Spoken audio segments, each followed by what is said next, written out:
মুখ ও কণ্ঠ থেকে নিঃসৃত আওয়াজকে ধ্বনি বলে। ধ্বনির লিখিত রূপকে বর্ণ বলে। বর্ণ সমষ্টিকে বর্ণমালা বলা হয়। বর্ণ কয় প্রকার? বর্ণ দুই প্রকার। কি কি? 1 নম্বর হচ্ছে স্বরবর্ণ, 2 নম্বর হচ্ছে ব্যঞ্জন বর্ণ। স্বরবর্ণ কাকে বলে?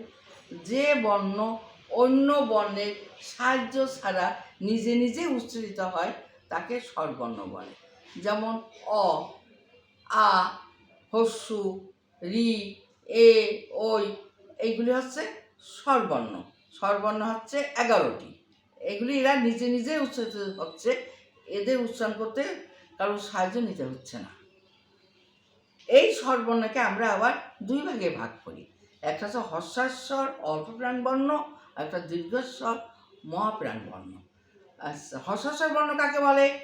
যে বর্ণ উচ্চারণ করতে অল্প সময় লাগে তাকে বলা হয় হর্ষাস্বর বা অল্পপ্রাণ বর্ণ। যেমন ধরো অ, হস্যি, হস্যু, রি, এইগুলি উচ্চারণ করতে অল্প সময় লাগছে। আর একটা কি বর্ণ আছে? দীর্ঘস্বর বর্ণ।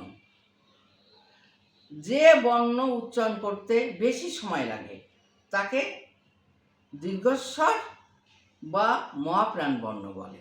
যেমন আ, দীর্ঘায়, দীর্ঘু, এ, ওই, ও, ও, এইগুলি উচ্চারণ করতে আমাদের বেশি সময় লাগছে। যেমন আ, এ, এ,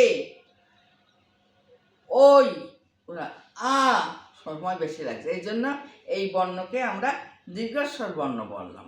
তাহলে তোমরা কি শিখলে? যে স্বরবর্ণ কাকে বলে, স্বরবর্ণ কত প্রকার এবং তাদের উদাহরণ তোমরা শিখলে। এবার আমরা আসবো ব্যঞ্জন বর্ণ। ব্যঞ্জন বর্ণ কাকে বলে? যে বর্ণ স্বরবর্ণের সাহায্য ছাড়া উচ্চারিত হতে পারে না তাকে ব্যঞ্জন বর্ণ বলে। যেমন ক, ক উচ্চারণ করতে গেলে অ এসে যাচ্ছে, স্বরবর্ণ এসে যাচ্ছে।